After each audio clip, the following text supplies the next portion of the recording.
Nasa 2,000 miyembro ng grupong Kadamay ang pumasok at umukupa sa mga bakanting bahay sa Pandi Village 3 sa Bulacan para igit ang kanilang karapatan umano. Sa pabahay ng gobyerno, narito ang report ni Mav Gonzales.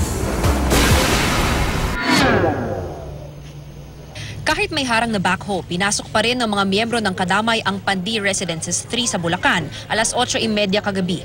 Ayon sa Kadamay, nasa 2,000 silang pumasok para okupahin ang mga bakanting bahay sa Pandi Residences 3. Pinalusot na lang sila sa gate para hindi na magkainitan pa, pero naalaram ang mga residente roon dahil may pamalo pa raw ang ilang pumasok. Hindi maiwasan na ang bawat isa ay magkaroon ng nervyos, takot. Kahit ako, nangamba ko dahil may pamilya ko. At meron nga raw dyan na nangas na buksan yung bahay. May simigo doon na wag yung galawin niya, may nakatira dyan.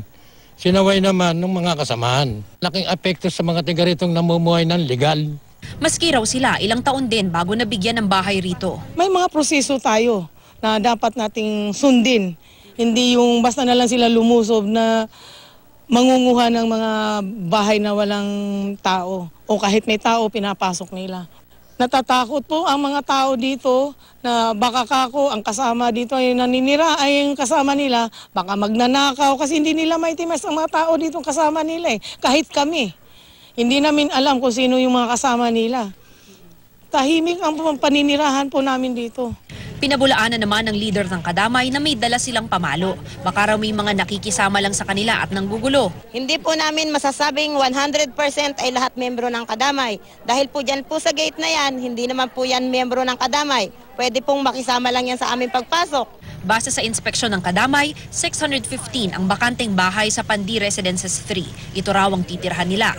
Hanggang ngayon naman, wala pa raw silang nakakausap mula sa NHA. Binarikadahan nila ang daan. Sa kalsada muna sila nanatili sa magdamag, kaya pahirapan lalo na sa may mga dalang bata.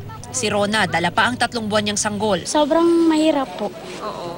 Pero ba't mo sumama kayo dito ngayon? Siyempre po para magkaroon ng bahay. Ganun. Ma'am, paano po yan? Kasi wala pong tubig, walang kuryente. Paano yung baby ngayon? Tiis lang po. Magkakaroon din po yan eh. Antay lang.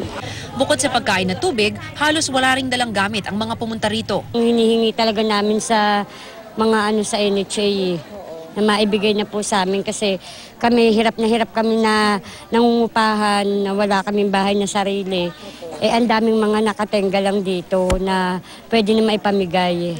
Ano pong dala nyo ngayon, ma'am, pagpunta nyo dito? Ano lang po, mga panapin na para makaano lang ng buong magdamag. Inaangkin lang namin at aangkinin pa rin namin ay yung nasa pabahay lang po ng NHA. Yung pong bahay na mayroon pong mga nakatira, hindi po namin yan pakikialaman. Mga organisado po kami papasok dito. Hindi po namin kailangan ng gulo. Basta't maayos lang po nila kaming itrato.